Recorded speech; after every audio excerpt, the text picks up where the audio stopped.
ओम नमः शिवाय। आप सभी भक्तों का शिव पुराण के इस कथा श्रवण में स्वागत है।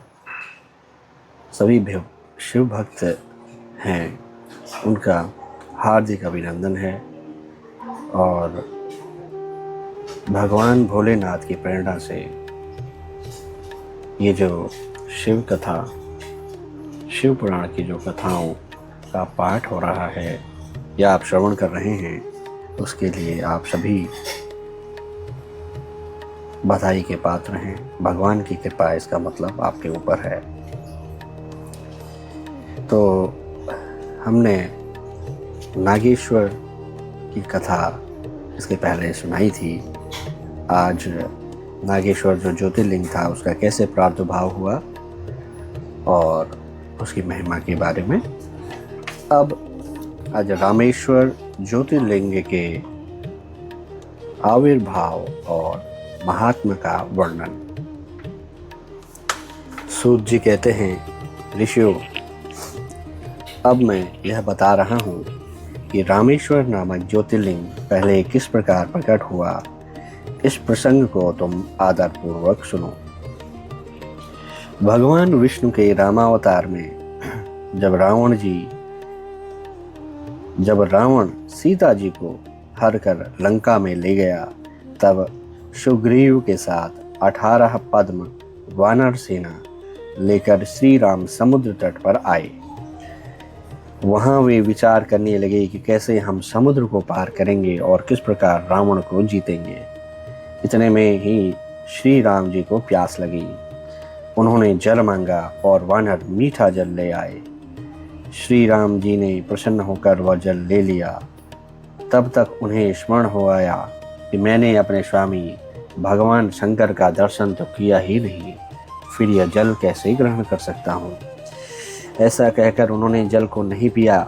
जल रख देने के पश्चात रघुनंदन ने पार्थिव पूजन किया। आह्वान आदि 16 उपचारों को प्रस्तुत करके विधि पूर्वक बड़े प्रेम से शंकर जी की अर्चना की। प्रणाम तथा दिव्य स्तोत्रों द्वारा यत्न पूर्वक शंकर जी को संतुष्ट करके श्री राम ने भक्तिभाव से उनसे प्रार्थना की। श्री राम बोले, उत्तम व्रत का पालन करने वाले मेरे स्वामी देव महेश्वर, आपको मेरी सहायता करनी चाहिए। आपके सहयोग के बिना मेरे कार्य की सिद्धि अत्यंत कठिन है।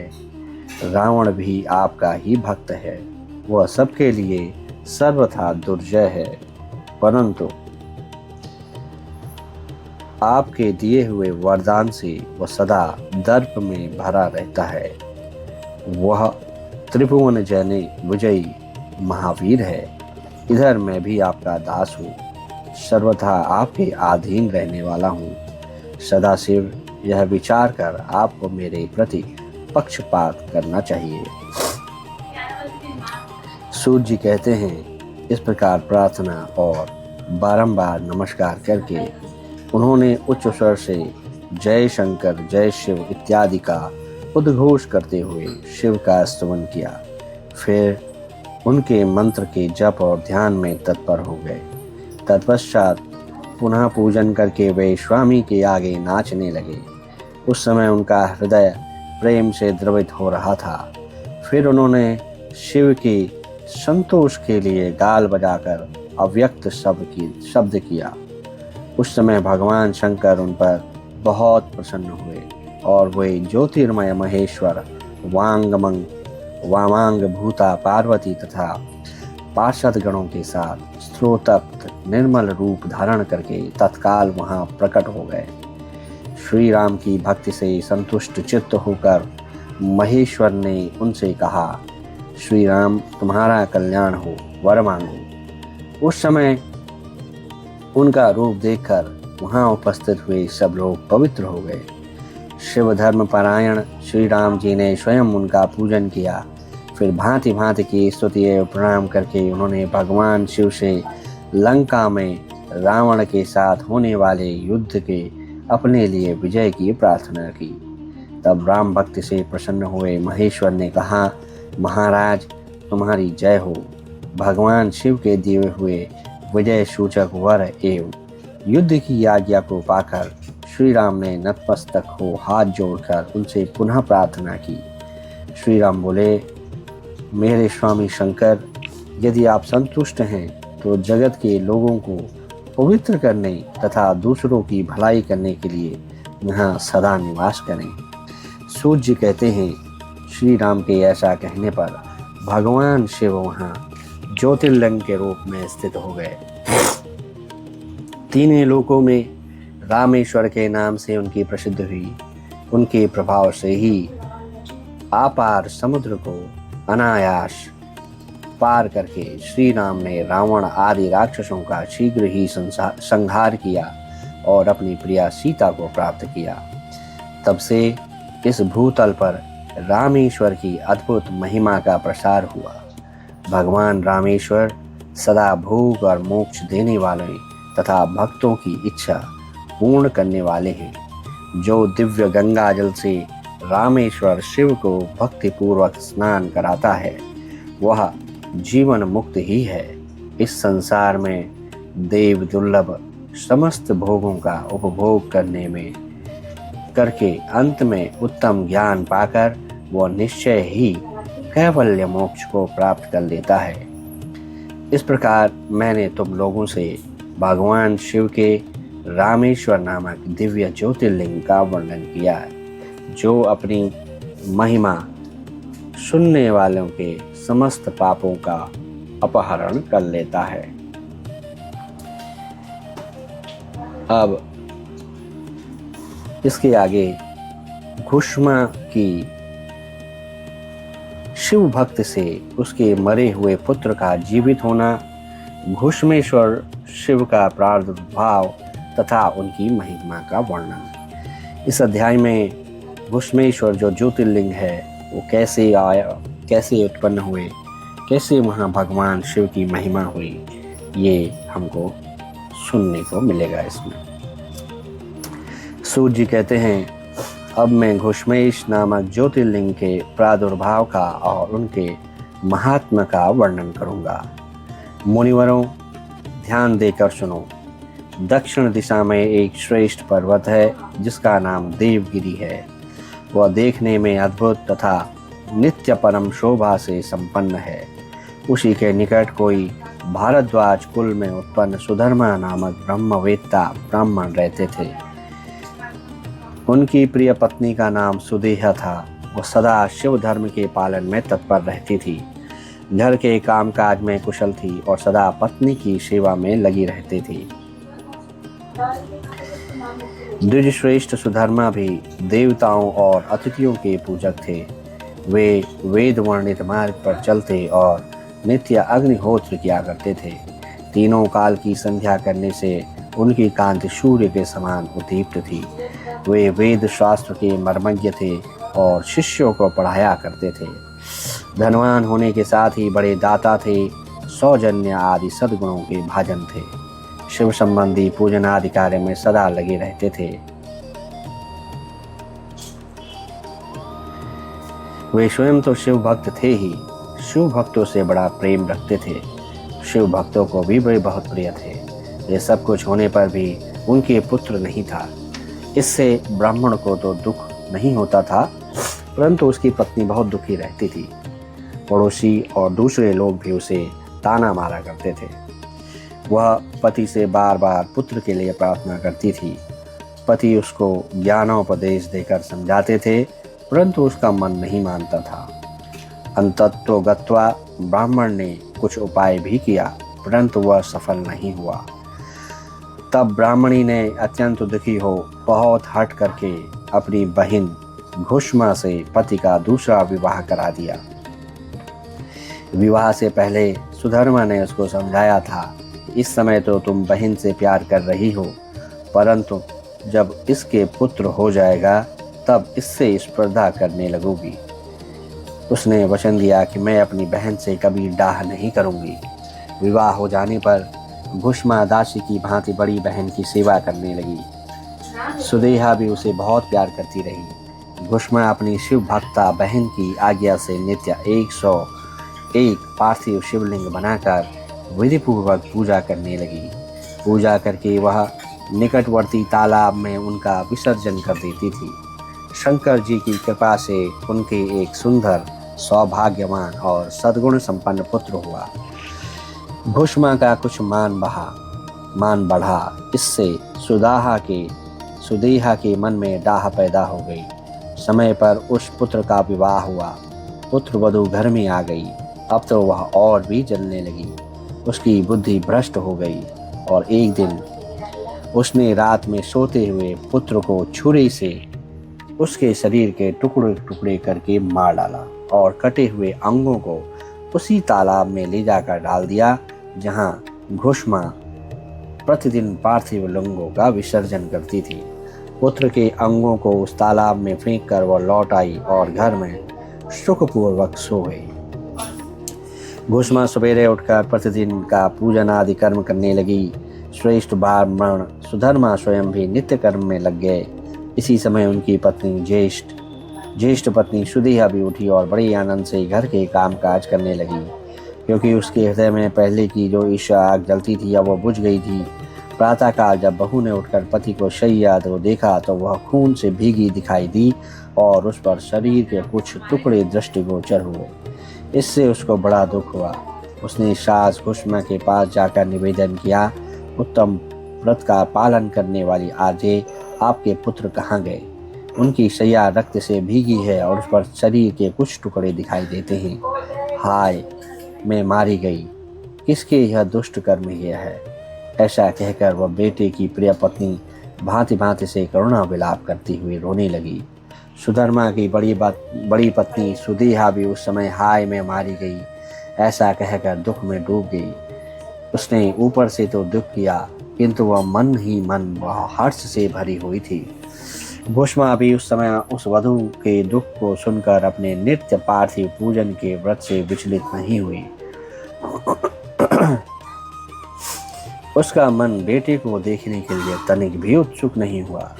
उसके पत्नी की भी ऐसी ही अवस्था थी। जब तक नित्य नियम पूरा नहीं हुआ तब तक उन्हें दूसरी किसी बात की चिंता नहीं हुई। दोपहर को पूजन समाप्त होने पर घुष्मा ने अपने पुत्र की भयंकर शैया पर दृष्टिपात किया, तथापि उसने मन में किंचन मात्र भी दुख नहीं माना। वह सोचने लगी, जिन्होंने यह बेटा दिया था वे ही इसकी रक्षा करेंगे। वे एक भक्त प्रिय कहलाते हैं, काल के भी काल हैं और सत्पुरुषों के आश्रय भी हैं। एकमात्र वे प्रभु सर्वेश्वर शंभु ही हमारे रक्षक हैं। वे माला गूंथने वाले पुरुष की भांति जिनको जोड़ते हैं उनको अलग भी करते हैं। अतः अब मेरी चिंता करने से क्या होगा? इस तत्व का विचार करके उसने शिव के भरोसे से धैर्य धारण किया और उस समय दुख का अनुभव नहीं किया। वह पूर्वरत पार्थिव शिवलिंगों को लेकर स्वस्थ चित्त से शिव के नामों का उच्चारण करती हुई उस तालाब के किनारे गई। उन पार्थिव लिंगों को तालाब में डालकर जब वह लौटने लगी तो उसे अपना पुत्र उसी तालाब के किनारे खड़ा दिखाई दिया। सूर्य जी कहते हैं, ब्राह्मणों, उस समय वहां अपने पुत्र को जीवित देखकर उसकी माता भुष्मा को ना तो हर्ष हुआ ना ही विषाद। वह पूर्ववत स्वस्थ बनी रही। इसी समय उस पर संतुष्ट हुई ज्योति स्वरूप महेश्वर शिव शीघ्र उसके सामने प्रकट हो गए। शिव बोले, सुमुखी, मैं तुम पर प्रसन्न हूँ, वर मांगो। तेरी दृष्टा शौतन ने इस बच्चे को मार डाला था, अतः मैं उसे त्रिशूल से मारूंगा। सूर्य जी कहते हैं, तब भुष्मा ने शिव को प्रणाम करके उस समय यह वर मांगा, नाथ, यह सुदेहा मेरी बड़ी बहन है, अतः आपको इसकी रक्षा करनी चाहिए। शिव बोले, उसने तो बड़ा भारी अपकार किया है, तुम उस पर उपकार क्यों करना चाहती हो? दुष्ट कर्म करने वाली सुदेहा तो मार डालने के ही योग्य है। भुष्मा ने कहा, देव, आपके दर्शन मात्र से पातक नहीं ठहरता। इस समय आपका दर्शन करके उसका पाप भस्म हो जाए। जो अपकार करने वालों पर भी उपकार करता है उसके दर्शन मात्र से ही पाप बहुत दूर भाग जाता है। अपकारेषु यस्यैव अपकारेप करोति वै तस्य दर्शन मात्रेण पापम दूरतरम व्रजेत। प्रभु, यह अद्भुत भगवत वाक्य मैंने सुन रखा है, इसलिए सदाशिव जिसने ऐसा कुकर्म किया है वही करे, मैं ऐसा क्यों करूं? मुझे तो बुरा करने वाले का भी भला ही करना है। सूत जी कहते हैं, भुष्मा के ऐसा कहने पर दया सिंधु भक्त वत्सल महेश्वर और भी प्रसन्न हुए तथा इस प्रकार बोले, भुष्मे, तुम कोई और भी वर मांगो, मैं तुम्हारे लिए हितकर वर अवश्य दूंगा, क्योंकि तुम्हारी इस भक्ति से और विकार शून्य भाव से मैं बहुत प्रसन्न हूँ। भगवान शिव की बात सुनकर भुष्मा बोली, प्रभु, यदि आप वर देना चाहते हैं तो लोगों की रक्षा के लिए सदा यहाँ निवास कीजिए और मेरे नाम से आपकी ख्याति हो। तब महेश्वर शिव ने अत्यंत प्रसन्न होकर कहा, मैं तुम्हारे ही नाम से घुष्मेश्वर कहलाता हुआ सदा यहाँ निवास करूँगा और सबके लिए सुखदायक बनूंगा। मेरे शुभ ज्योतिर्लिंग घुष्मेश नाम से प्रसिद्ध हो, यह सरोवर शिवलिंगों का आलय हो जाए और इसलिए इसकी तीनों लोकों में शिवालय नाम से प्रसिद्धि हो। यह सरोवर सदा दर्शन मात्र से संपूर्ण अभीष्टों का देने वाला हो। शुभ रते, तुम्हारे वंश में होने वाली 101 पीढ़ियों तक ऐसे ही श्रेष्ठ पुत्र उत्पन्न होंगे, इसमें संशय नहीं है। वे सब के सब सुंदर स्त्री, उत्तम धन, पूर्ण ऐश्वर्य संपन्न होंगे, चतुर और विद्वान होंगे, उदार तथा भोग और मोक्ष रूपी फल पाने के अधिकारी होंगे। 101 पीढ़ियों तक सभी पुत्र गुणों में बढ़े चढ़े होंगे। तुम्हारे वंश का ऐसा विस्तार बड़ा शोभादायक होगा। ऐसा कहकर भगवान शिव वहाँ ज्योतिर्लिंग रूप में स्थित हो गए। उनकी घुष्मेश नाम से प्रसिद्ध हुई और उस सरोवर का नाम शिवालय हो गया। सुधर्मा, घुष्मा और सुदेहा तीनों ने आकर तत्काल ही उस शिवलिंग की 101 दक्षिणावर्त परिक्रमा की। पूजा करके परस्पर मिलकर मन का मैल दूर करके वे सब वहाँ बड़े सुख का अनुभव करने लगे। पुत्र को जीवित देख सुदेहा बहुत लज्जित हुई और पति तथा घुष्मा से क्षमा प्रार्थना करके अपने पाप के निवारण के लिए प्रायश्चित किया। मुनीश्वरों, इस प्रकार वह घुष्मेश लिंग प्रकट हुआ। उसका दर्शन और पूजन करके से सदा सुख की वृद्धि होती है। ब्राह्मणों, इस तरह मैंने तुमसे 12 ज्योतिर्लिंगों की महिमा बताई है। ये सभी लिंग संपूर्ण कामनाओं के पूरक तथा भोग और मोक्ष देने वाले हैं। जो इन ज्योतिर्लिंगों की कथा को पढ़ता है और सुनता है, वह सब पापों से मुक्त हो जाता है तथा भोग और मोक्ष पाता है। इस प्रकार 12 ज्योतिर्लिंगों की महात्म्य जो है वे यहीं पर समाप्त हुए और अब हम आगे के ज्योतिर्लिंगों के आगे के शिव पुराण के बारे में पढ़ेंगे। भगवान भोलेनाथ सभी के ऊपर अपनी कृपा इसी प्रकार बनाए रखें और शिव भक्तों के ऊपर उनकी विशेष कृपा रहती है, ये सभी जानते हैं। तो आप सभी शिव भक्तों को मेरा कोटि कोटि प्रणाम है जो आप इस कथा को श्रवण कर रहे हैं। भगवान शिव आपके ऊपर कृपा अपनी बनाए रखें और अपनी भक्ति प्रदान करते रहें। आज के अध्याय का समाप्ति के साथ ही अब अगले अध्याय में हम शंकर जी की आराधना से भगवान विष्णु को सुदर्शन चक्र की प्राप्ति तथा उनके द्वारा दैत्यों का संहार है वो पढ़ेंगे, उसके विषय में कथा सुनाएंगे। तब तक के लिए ओम नमः शिवाय, हर हर महादेव, सांब सदाशिव, सांब सदाशिव।